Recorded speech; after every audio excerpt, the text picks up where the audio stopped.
Diffusion and effusion की बात करते हैं जी, गैसेस के हवाले से हम इन दोनों प्रोसेसेस को देखते हैं कि किस तरह से ये होते हैं।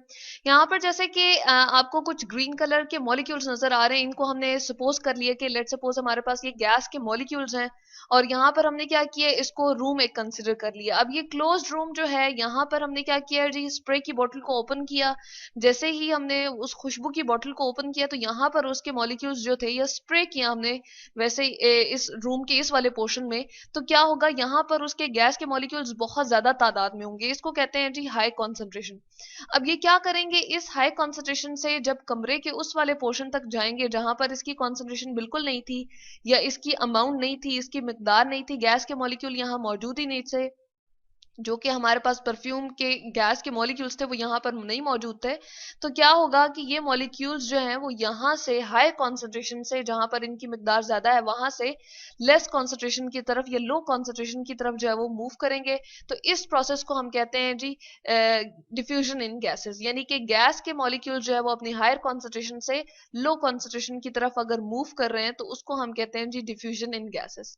अब ऐसा क्यों होता है कि कमरे के एक तरफ जो है वो हम स्प्रे करते हैं और वो फौरन से क्या होता है कि जी रूम के दूसरे वाले पोर्शन तक हमारे पास जो है वो उसकी खुशबू जो है वो पहुंच जाती है? ऐसा क्यों होता है जी? क्योंकि हम देखते हैं गैस के मॉलिक्यूल्स जो हैं उनके दरमियान बहुत ज्यादा डिस्टेंस है। जैसे हमने ये एक वेसल में ले लिया जी, गैस के कुछ मॉलिक्यूल्स ले लिए, ठीक है। अब हम देख रहे हैं इसमें कि जो मॉलिक्यूल्स हैं, ये जो सर्कल में हमने बनाया है जी, इसको हमने सपोज किया हुआ है, ये हमारे पास क्या है, थोड़े दूर दूर हैं, बल्कि काफी दूर दूर हैं। जबकि लिक्विड की अगर हम ये यहाँ पर ले आते हैं, बात करते हैं, तो क्या है, उसके मॉलिक्यूल्स थोड़े थोड़े क्या हो गए हैं जी, करीब हो गए हैं एक दूसरे के, जो है उनके करीब हो गए हैं, और इनके दरम्यान में डिस्टेंस जो है वो क्या हो गया जी, कम हो गया। जबकि सॉलिड की अगर हम बात करें तो उस केस में बिल्कुल ही हमारे पास, चले हम यहाँ पर ले आते हैं, उस केस में हमारे पास बिल्कुल ही मॉलिक्यूल्स जो है वो बिल्कुल बहुत ज्यादा करीब करीब हो गए हैं, क्लोज हो गए हैं एक दूसरे के। तो यहाँ पर इनके दरमियान इतनी जगह मौजूद नहीं है कि ये आगे पीछे इधर उधर मूव कर लें, रैंडमली इधर उधर चले जाएं। तो इसलिए इनके दरमियान में कोई स्पेस मौजूद नहीं है, कोई खाली जगह मौजूद नहीं है, ये एक दूसरे में जकड़े हुए हैं। इसलिए ये क्या होते हैं, सॉलिड फॉर्म में होते हैं। और सॉलिड को हम देखते हैं कि चीजों का बड़ा अच्छा सा स्ट्रक्चर एक होता है, एक सॉलिड और एक सख्त सा उनका स्ट्रक्चर होता है। जैसे आप अपनी बुक को देख लें, या हम अपने कीबोर्ड को देख लेते हैं कंप्यूटर के, या माउस को देख लेते हैं, तो बड़ा सख्त सा स्ट्रक्चर होता है। लिक्विड का यही वजह है कि उनके पास जगह होती है इधर उधर मूव करने की। और यहाँ पर भी हम देख रहे हैं कि मॉलिक्यूल आगे पीछे मूव कर सकते हैं, उनके पास स्पेस मौजूद है जिसमें वो मूव करते हैं, और मूव करने की वजह से जो है हम कहते हैं कि ये आगे पीछे जा सकते हैं। और इनकी काइनेटिक एनर्जी या हरकत की कुवत जो होती है उसको हम क्या कहते हैं जी, मूवमेंट की एनर्जी, जिसको हमने काइनेटिक एनर्जी कहा। तो यहाँ पर हम लिख सकते हैं काइनेटिक एनर्जी। तो लिक्विड के अंदर काइनेटिक एनर्जी जो है वो सॉलिड की निस्बत हम क्या कहते हैं जी, ज्यादा है। ठीक है, तो यहाँ पर हम लिख देते हैं काइनेटिक एनर्जी, जिसको हमने कहा है जी हरकत की कुवत। ठीक है, और ये हमारे पास लिक्विड में जो है वो क्या होती है जी, ज्यादा होती है। तो यहाँ पर हम लिख देते हैं मोर काइनेटिक एनर्जी इन लिक्विड।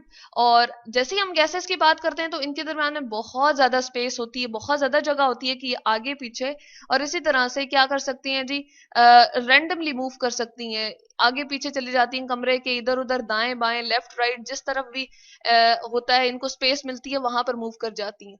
यहाँ पर इनको बहुत ज्यादा स्पेस मिल रही है, और वैसे भी इनके दरमियान में इतनी ज्यादा डिस्टेंस नहीं होता, तो हम कह सकते हैं यहाँ पर more kinetic energy than that of किसके जी, लिक्विड के मुकाबले में अगर हम बात करें तो गैसेस की काइनेटिक एनर्जी जो है वो क्या होती है, सबसे ज्यादा होती है। यही वजह है कि वो कमरे में इजीली क्या कर लेती हैं जी, एक जगह से दूसरी जगह रैंडमली मूव करते हुए पहुंच जाती हैं। तो इसी प्रोसेस को हम कहते हैं जी डिफ्यूजन। अब इसके साथ हमने लिखा हुआ जी इफ्यूजन। इफ्यूजन कैसा प्रोसेस है, उसमें भी यही होता है जी, हमारे पास गैस जो है वो हायर कॉन्सेंट्रेशन से लोअर कॉन्सेंट्रेशन की तरफ मूव करती है, जैसा कि हम इस फिगर में देख रहे हैं, लेकिन बिल्कुल ना नजर आने वाले सुराख के थ्रू मूव करती है। यानी कि यहाँ पर आपको छोटा सा सुराख नजर आ रहा है, यहाँ पर कोई आपको सुराख नहीं नजर आ रहा था, रूम के अंदर हमने कोई सुराख किया हुआ है और गैसेस जो है वो मूव कर रही हैं। यहाँ पर गैस जो है वो एक छोटे से सुराख या तकरीबन ना नजर आने वाले सुराख से जो है वो अगर अपनी हायर कॉन्सेंट्रेशन से क्या करे जी, लोअर कॉन्सेंट्रेशन की तरफ जाए, तो इसको हम क्या कहते हैं जी, इफ्यूजन कह देते हैं। तो यहाँ पर हम लिख सकते हैं जी, यहाँ पर क्या है, उसकी हाई कॉन्सेंट्रेशन है, ठीक है, और यहाँ पर HIGH हाई, कॉन्सेंट्रेशन के लिए CONC की एब्रिविएशन लिखी है। पूरा भी हम कॉन्सेंट्रेशन को इस तरह से लिख सकते हैं और इस तरह से भी लिख सकते हैं।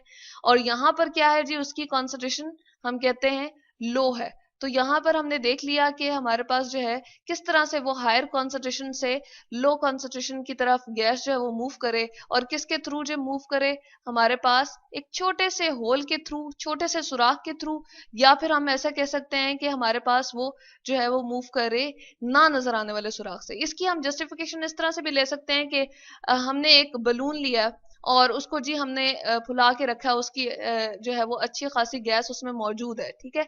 ये हमने जैसे एक बलून ले लिया, और क्या हुआ जी, अगर उसको हम सुबह उठ के देखते हैं, रात भर वो इसी तरह से अपनी इसी कंडीशन में रहा, तो सुबह उठ के हमने जब उसको देखा तो उसकी जो है वो थोड़ी सी, ये जो जिस तरह से राउंड शेप है वो थोड़ी सी चेंज हो जाती है, और वो इस हालत में अगर चला जाता है तो इसको हम कहते हैं कि ये जो है वो अपनी स्क्वीज हो गया, या हम कह सकते हैं कि श्रिंक हो गया। ये श्रिंक किस वजह से हुआ है, या इसकी हालत ये तब्दील क्यों हुई है जी?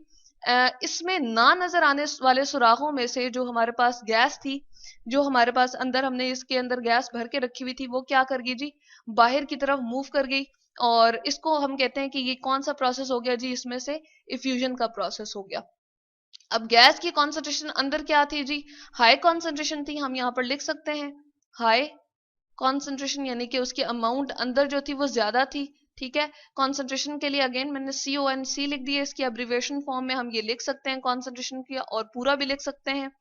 हाई कॉन्सेंट्रेशन है इसकी इनसाइड, लेकिन बाहर हम कहते हैं कि इसकी कोई मौजूदगी नहीं है, यानी कि बाहर अगर हम बात करें, जो हमारे पास गैस के अंदर गैस के गुब्बारे के अंदर जो गैस मौजूद है वो बाहर इतनी अमाउंट में नहीं है। तो अपनी हायर कॉन्सेंट्रेशन से लोअर कॉन्सेंट्रेशन की तरफ जब कमरे में मूव करती है तो क्या होता है जी, उस प्रोसेस को हम कहते हैं इफ्यूजन, क्योंकि वो ना नजर आने वाले सुराखों के थ्रू मूव कर रही होती है, उन होल्स, छोटे छोटे होल से मूव कर रही होती है जो हमें नजर नहीं आ रहे होते। तो ये है जी हमारे पास डिफ्यूजन और इफ्यूजन, यानी कि हायर कॉन्सेंट्रेशन से गैस का लो कॉन्सेंट्रेशन की तरफ मूव करना डिफ्यूजन कहलाता है, क्योंकि इनके पास काइनेटिक एनर्जी बहुत ज्यादा होती है, लिक्विड और सॉलिड के मुकाबले में स्पेसेस बहुत ज्यादा होती है, जगह बहुत ज्यादा होती है, जिसमें वो रैंडम मूव कर सकती हैं, आगे पीछे दाएं बाएं किसी तरफ भी। और इन्हीं गैसेस को अगर हम क्या करें जी, कहें कि हायर कॉन्सेंट्रेशन से लोअर कॉन्सेंट्रेशन की तरफ मूव कर रही है, लेकिन बहुत ही छोटे सुराख से, तकरीबन ना नजर आने वाले सुराख से, तो इसको हम कहते हैं जी इफ्यूजन ऑफ गैसेस। तो ये है जी हमारे पास डिफ्यूजन एंड इफ्यूजन।